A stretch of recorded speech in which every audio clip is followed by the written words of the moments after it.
You're watching the KOAM Morning News on Fox 14. And today, a vaccination goal met 1 month late. A look at what spurred a spike in the number of people getting their COVID shot. That haze you see lingering right there along the tree line has resulted in poor air quality. We're going to break it all down at the Skywatch Weather Center. Also, Simone Biles returns to the floor for the balance beam competition. We'll have results. All that and more coming up. The 4 states' most watched news starts now. Thanks for joining us for the KOAM Morning News on Fox 14. I'm Zach Dodge. America hits the vaccination goal set by the Biden administration. The Centers for Disease Control and Prevention Monday said that an additional 468,000 doses of coronavirus vaccine have been reported. That's enough to push the U.S. total vaccinations of those 18 and up with at least one shot to more than 180 million, or 70%. The milestone comes almost a month after the July 4th original goal. Delta variant cases are up 150% nationally over the last 2 weeks. 5 states account for nearly half of the new COVID-19 cases reported over the past week. That's according to new data from Johns Hopkins University. The 3 states that reported the most cases over the last week, Florida, Texas, and California, account for nearly 40% of new cases in the U.S. The other 2, Louisiana and Missouri, together accounted for nearly 7% of new cases. Joplin area hospitals report little change in their numbers of COVID patients as they battle the continuing surge amid the spread of the Delta variant. Joplin's Mercy Hospital says as of yesterday, it has 69 COVID patients. That's down from 74 a week ago, but the hospital says the percentage on ventilators is now higher. And Freeman Hospitals in Joplin and Neosho now report a total of 60 COVID patients. That's 3 more than on Friday. 11 of them are also on ventilators. A fiery wreck on the Kansas Turnpike yesterday evening puts 7 people in the hospital. The crash happened just before 5 between mile markers 186 and 188, about 4 miles east of Topeka. Officials say at least 2 tractor-trailer rigs were involved in the wreck, along with an unknown number of passenger vehicles. One of the semis was hauling brick, while the other was transporting cellulose material. Authorities say while some of the people involved in the wreck suffered serious injuries, there were no fatalities at the scene. Authorities in Cass County, Missouri say 4 people were killed in a violent highway crash. They said the crash happened shortly before noon on Monday. Their preliminary investigation indicates a tractor-trailer heading southbound lost control and went off the road. It continued down an embankment, then into the northbound lanes of the highway, where it struck an SUV head-on. At least 3 people were declared dead on the scene. Authorities said 2 others were taken to an area hospital in serious condition. However, one of those individuals died a short time later. The Joplin City Council last night approved on first reading an agreement with Bird Scooters. It now goes to a second reading. If approved, Bird would bring 150 scooters to Joplin and pay the city $2,500 plus 15 cents per ride. This video you're looking at right now is of Bird scooters being used in Lansing, Michigan. To rent a scooter, you download the Bird app and pay for your ride, which then unlocks the scooter.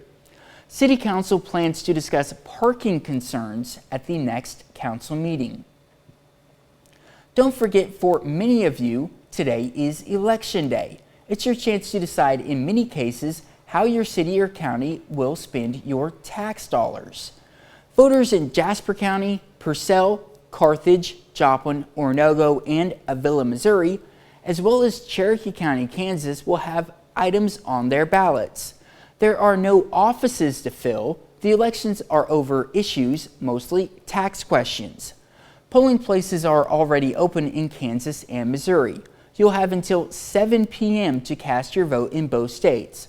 We'll have the latest numbers on our website, KOAMnewsnow.com. Voters in Purcell, Missouri will decide whether to sell their wastewater utility to Missouri American Water. If approved, it would net the city $200,000, and city officials say further investment from Missouri American Water. Pledged to invest about $2.4 million, I believe, over the next 5 years in Purcell in the systems. So that gives the citizens comfort, I think, to know that we're going to be there, we're going to make the investments, and we're going to make sure the systems are running and meeting regulation. Again, voters will decide on the issue today. The Oklahoma Republican Party is facing fierce criticism for Facebook posts likening vaccine mandates to the persecution of Jewish people in Nazi Germany. The post on the party's official Facebook page urged people to call the lieutenant governor and ask him to call a special session to prohibit employers from imposing vaccine mandates on their employees. It featured a picture of a yellow Star of David with the word unvaccinated on it. The director of the Jewish Federation of Greater Oklahoma Oklahoma City called the post highly inappropriate and urged party officials to apologize. In a joint statement, Oklahoma Governor Kevin Stitt, Lieutenant Governor Matt Pinnell, Senator Jim Inhofe, Senator James Lankford, and Congressman Mark Wayne Mullen said, "It is irresponsible and wrong to compare an effective vaccine developed by President Trump's Operation Warp Speed to the horrors of the Holocaust. People should have the liberty to choose if they take the vaccine, but we should never compare the unvaccinated to the victims of the Holocaust." A Connecticut woman has become a viral star and a world record holder thanks to her larger-than-life mouth. Samantha Ramsdell became popular on TikTok for videos of her taking on big bite challenges. Going viral she caught the eye of folks at Guinness who reached out, got some measurements, and officially declared Ramsdell the women's record holder. She says the title allows her to embrace something that once made her feel insecure. She now refers to it as her superpower. That's great that she's getting some affirmation to that. I have this. It not being a negative thing as much anymore. That's great. I promise I'm not ignoring the cameras. Like I have this thing about watching people eat. Oh, yeah? Yeah. Like and that's a lot of eating. Right. Yeah. I don't know what it is. Mm-hmm. It grosses me out. I understand that because anytime I'm in a restaurant recording video for a story, I try not to get video of them picking up food and putting it in their mouth because that's just kind of awkward. I know. And congratulations to her. I'm glad she's not. For sure. You did a wonderful job putting a positive spin at the end of that. As I was just being like, I really don't want to watch this. And it is very impressive too. Zach, despite the fact that we've rolled back-to-back 84s on Sunday and Monday and going to be right on par with that again today, the rolling 9-day average still 92.4 degrees. You'll also notice the haze there right along the tree line as the glow cloud has now made its way above our trees outside of Television City. And Fort Scott and Iola have been trading off 59s here, going back and forth. Certainly not too bad for early August. We kind of like that. 66 in Cassville has been our high point, and then 64 in Miami. Skywatch Storm Tracker. We got a little bit trying to pop up right here, and down here, right on the Missouri-Arkansas state line. A little bit of Tuesday morning rain. That's about the only place, however, that we see it. And as far as that haze goes, remember we do have poor air quality right now. General public not going to really notice a difference for today. It's if you have a condition, COPD, asthma, something like that, try to avoid long, strenuous bouts of activity outside today because of that smoke and ash from the West Coast wildfires. We'll be right back. Well, actually, I'm going to let Zach tell you what's coming up next. I'm going to come back and dive a little bit more into the air quality when I see you in a second. Sounds good. Thanks, Michael. Up next, a look at the mental health toll the pandemic has taken on local healthcare workers. And the eviction moratorium expires over the weekend. We find out how it's already having an impact on some 4-state families. You're watching the KOAM Morning News on Fox 14. As COVID-19 cases remain high in the area, Joplin healthcare workers are feeling a heavy toll on their mental health. KOAM's Bronte Sorotsky spoke with Mercy's Emergency Department Director to understand the emotional toll increased cases have had on hospital staff. After more than a year and a half of fighting a global pandemic, Joplin healthcare workers are in almost the same place that they started. A lot of our staff has kind of gotten to where this is a new normal, which is really my concern from them. After being faced with a new virus, having to adapt to new ways of treating patients, and dealing with more deaths than ever before, healthcare workers are exhausted. None of us went to school or are equipped to deal with dying people on a daily basis, not having their family members with them, using iPads and cell phones and things like that to communicate with them. I mean, it's such an emotional toll to put on individuals that are also trying to continue to care for other patients. Mercy Hospital's emergency department director says it's getting hard for healthcare workers to feel fulfillment from their job as the COVID-19 death toll rises. We got into this wanting to make a difference, and it's very hard because we're seeing so many times that we cannot make a difference and that we throw everything we have at it and put long hours in and working extra hard. And then we still see people that are dying, I mean, at such great levels. Which she says is not only physically exhausting, but mentally as well. Everybody needs balance in their life. I think for the first year, vacation time went unused. Nobody had a day off. To ease the strain on workers, Mercy has brought in nurses from other areas to give their staff a break. I know we as an organization have worked really hard to bring in agency and Mercy nurses to try to just have those people so that we can give our staff some rest. Despite this, healthcare workers continue to feel the strain of the pandemic. In Joplin, Bronte Sorotsky, KOAM News. Mercy Hospital advises people in the area to continue practicing social distancing and wearing masks in large crowds to reduce the virus spread in the area. And to that same effect, it's important to continue taking steps to protect yourself and others from the virus. Newton County Health Department Director says you should remain vigilant about washing your hands, social distancing, and wearing masks when recommended. He also says cleaning surfaces regularly can help stop the spread. And certainly those disinfectants are effective, and so making sure that all of our surfaces are clean, plenty of sanitizer, hand sanitizer, soap at the hand sink in those establishments, say food service establishments and others, restrooms. So far, around 43% of people in Newton County have gotten at least one dose of a COVID vaccine.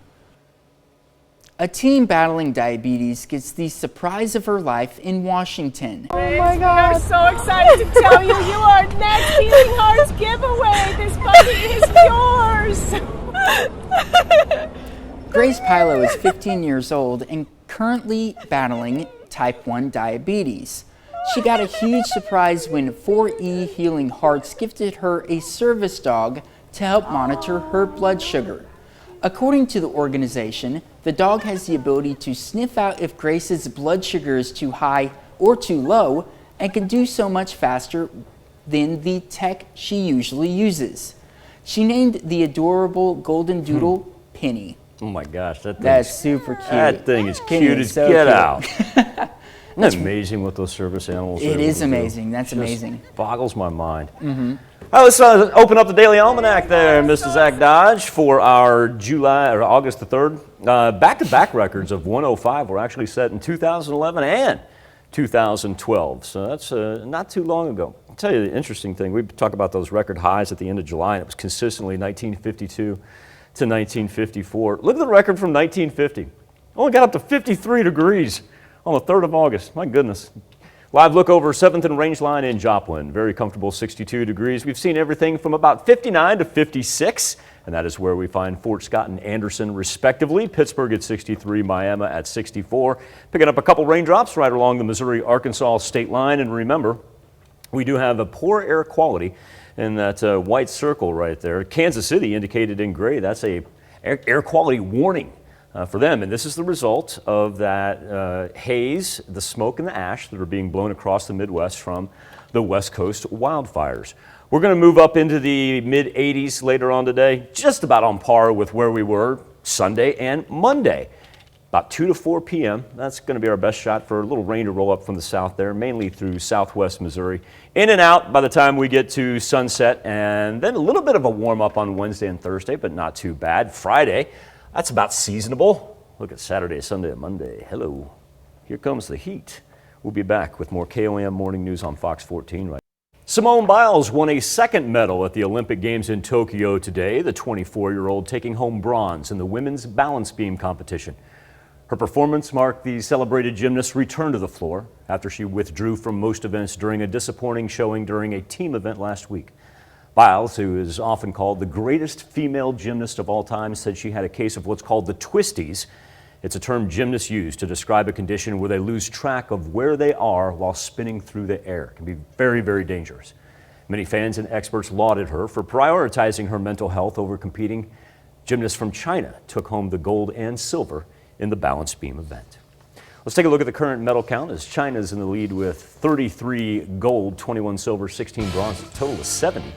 And overall, U.S. has 69, including 22 gold. Host country Japan, 36 total medals, including 19 gold.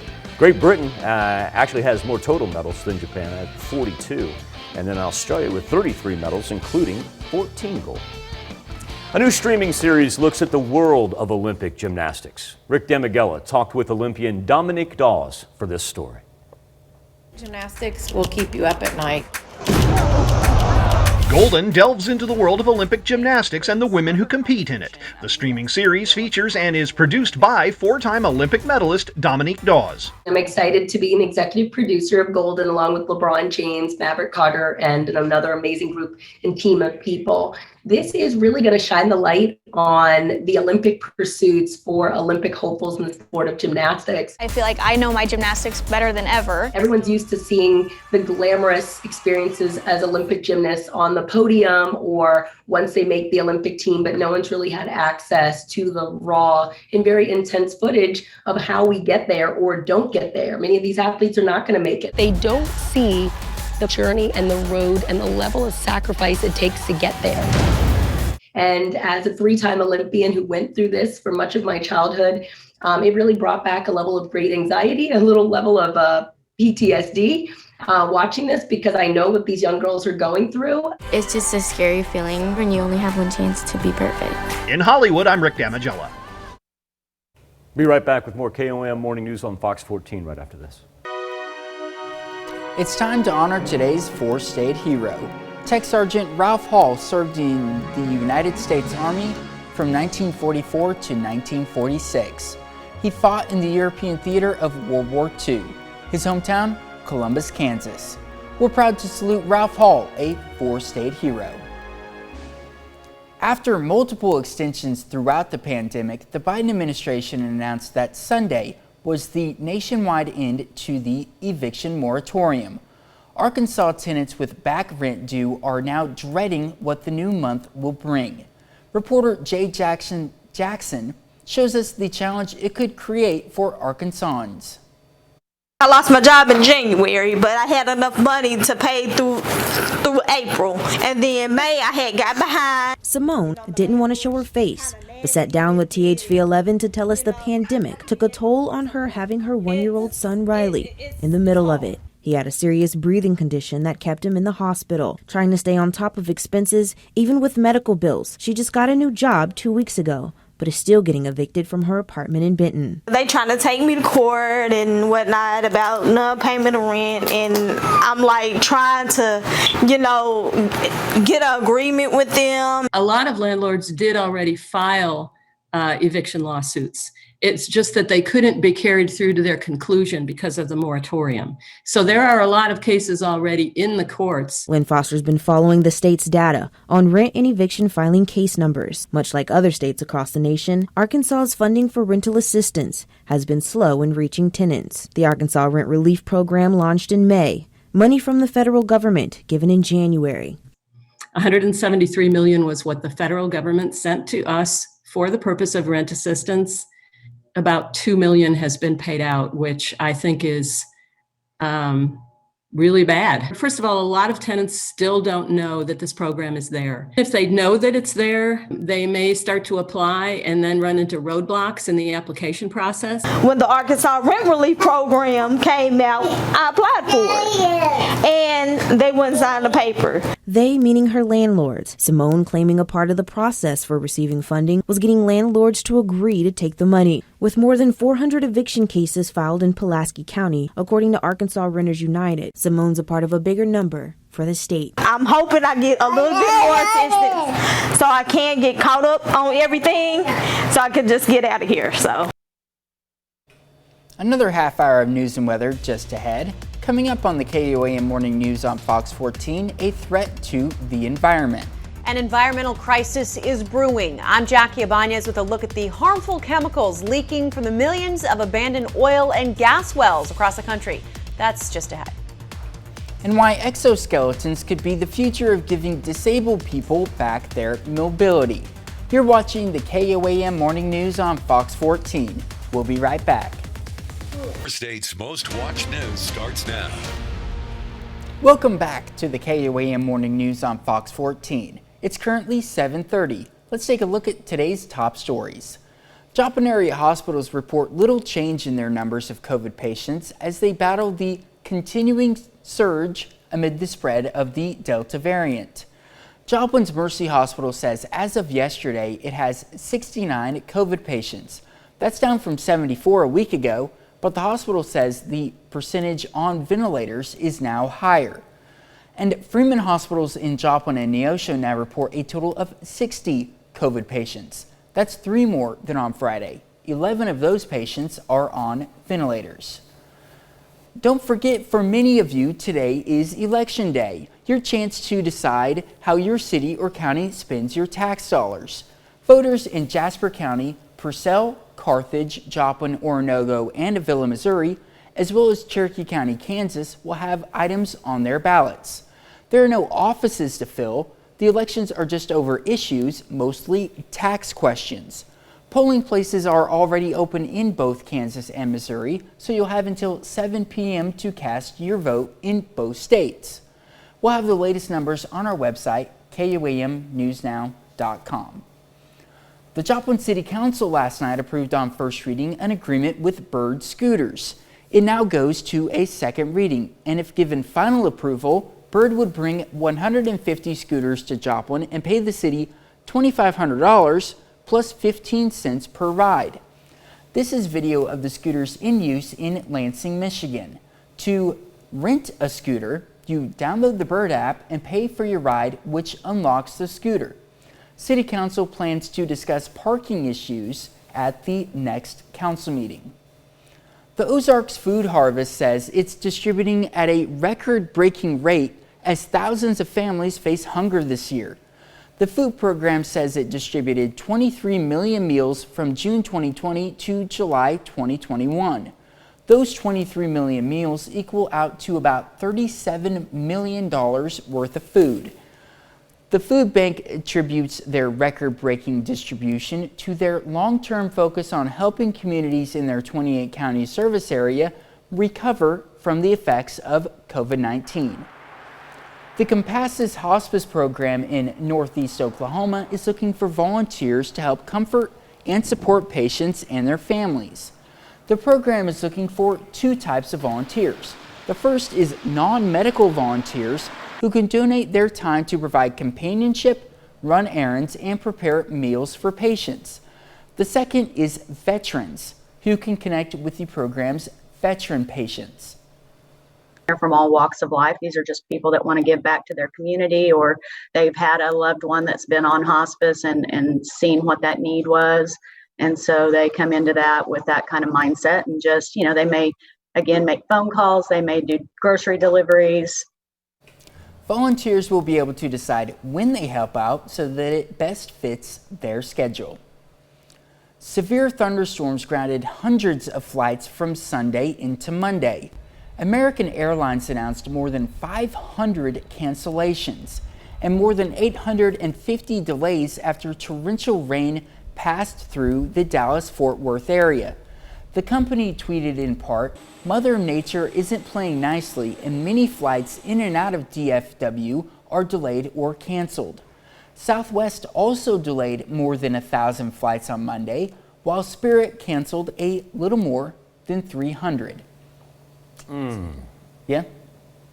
It seems like right now would be kind of a pain in the butt to try and fly between COVID stuff and try the weather. putting your 16-year-old on a flight by herself for the first time ever. That would be nerve-wracking, and I don't want to think about it. So she had her flight to O'Hare canceled, and so I rerouted her through DFW. Okay. She got to Grandma and Grandpa safely, but yeah, that was one of those white knuckle times for old Papa Hayslip. That was for sure. So I hope if anybody is traveling, better luck than what Cater experienced. But once again, it is an experience that she finally got out of her system.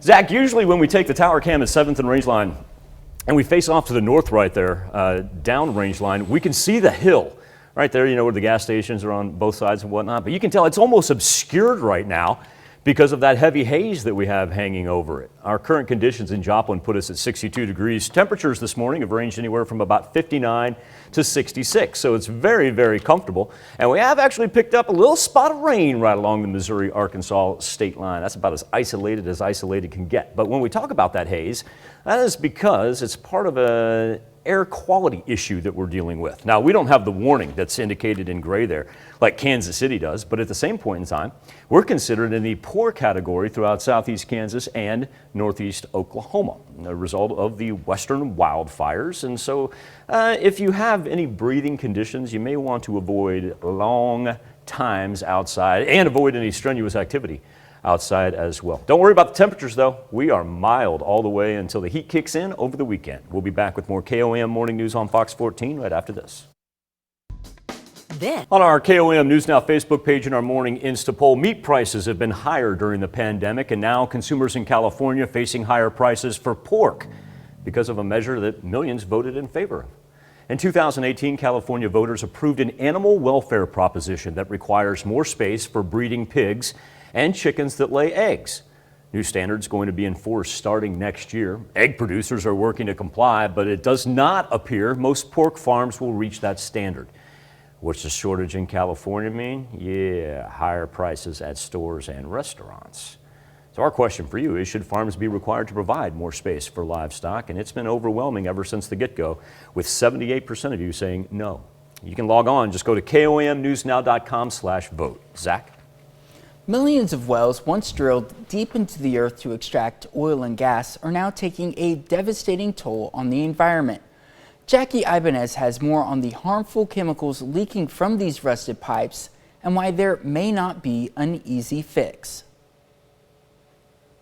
Oil and gas help power the country, but they're also helping to destroy it. The Environmental Protection Agency says millions of forgotten oil and gas wells are currently leaking toxins into the land, drinking water, and air, causing problems for wildlife, landowners, and more. It's like, oh my God, like this whole place is just, you know, Swiss cheese of old oil wells that are falling apart. The issue is especially real for rancher Ashley Williams Watt, whose land is littered with dozens of old pipes starting to burst, releasing chemicals like methane gas, which dramatically contributes to global warming, and benzene, which can cause cancer. We suspect 20 more, 40 more, 50 more. Like the unknowns out here, that's the terrifying part. For years, experts have used cement to seal off pipes once most of the oil and gas is extracted, but they can come undone over time. The EPA estimates there are at least 3.2 million abandoned wells in the U.S., with 2.1 million that were never sealed off. But the crisis goes beyond Watt's property. Leaking abandoned wells exist all around the world. This isn't a problem isolated to the Permian. This is East Texas, this is Pennsylvania, this is Ohio, this is West Virginia, this is California, this is Gulf of Mexico, this is Aberdeen, Scotland, this is Middle East. Experts say hundreds of thousands of pipes were drilled before officials started keeping proper records of their locations, making them hard to find and even harder to fix. We'll be right back. The CDC's new mask guidance are creating a dilemma for corporate America and small businesses. A growing list of companies are requiring their workforce to get the COVID-19 vaccine, and small businesses are shifting their mask mandates. Mandy Gaither has a closer look at what it means for employees and shoppers. Walmart and Disney now joining a growing list of companies telling employees to get the COVID-19 shot. I think now employers need to focus on making it difficult not to be vaccinated. We're facing a strain that is far more contagious and where even vaccinated people might actually pass it on. In May, Walmart was among the list of large retailers that removed face covering requirements for vaccinated shoppers in their stores. That move followed CDC guidance at the time easing mask wearing for people vaccinated against COVID-19. All of these conflicting messages that are reaching both the consumer as well as these business owners really muddles the waters. The National Retail Federation says major corporations and small businesses all want the same thing: to protect their staff, customers, and the community they serve. So if that means requiring masks, they will require masks. If that means that the recommendation would be to have everyone vaccinated that is coming in contact with the customers, then they're going to look very closely at that. And while major retailers reevaluate their mask policies, small businesses are taking action. Grab your temperature real quick. Many mom and pop stores are bringing back strict mask wearing requirements for both employees and customers, hoping consumers reward them for prioritizing safety. It made a point. We wanted something that let people know that we're serious. For Consumer Watch, I'm Mandy Gaither. Walmart is also now requiring all employees to wear masks inside of stores, regardless of vaccination status, in places with substantial or high transmission. Meanwhile, Publix announced it will require all associates wear masks, regardless of vaccination status, starting August 12th. An attempt to unionize an Amazon plant in Alabama failed by a more than 2-to-1 margin earlier this year, but there could be a do-over. An official at the National Labor Relations Board says Amazon improperly sought to influence that election and recommended its results be set aside. The NLRB is deciding how to proceed and could order a new election. Amazon objected to the idea, noting that the first was overwhelmingly against unionizing. Actress Reese Witherspoon is selling her production company to a group of investors backed by the Blackstone Group. Terms of the deal were not disclosed, but the Wall Street Journal says it estimates Hello Sunshine's value to be around $900 million. The company produces the hit HBO show Big Little Lies. Witherspoon will remain with the company as a member of its board of directors. We'll be right back with more after this, but first let's take a look at the four-state market before the opening bell.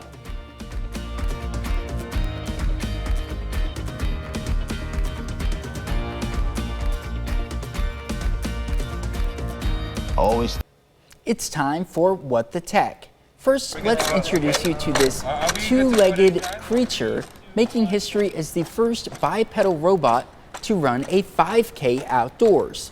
Called Cassie, it completed the route in just over 53 minutes and on a single charge. Oregon State University created the robot that taught itself to run using subtle adjustments to stay upright while in motion. The university says it fell twice during the 5K. The first time was due to an overheated computer, and the second was because it made a sharp turn at a fast pace. And then it just kind of went bleep. Fell over. What started as a request from his son to his father has helped launch a business that's giving disabled people their mobility. Ashley Stromer has more on the new types of exoskeletons that could soon be hitting the market. Necessity may be the mother of invention, but it's not stopping one father from using his robotic skills to help his son. Jean-Louise Constanza is a robotics engineer on a mission to help make exoskeletons go mainstream. It all started with his son Oscar, whose neurological disorder prevents him from walking. One day he said to me, "Dad, you're a robotics engineer. Why don't you make a robot that will help me to walk?" So Constanza went to work co-founding the company Wandercraft and created a device that would support a person's body while mimicking the motions needed to walk. It's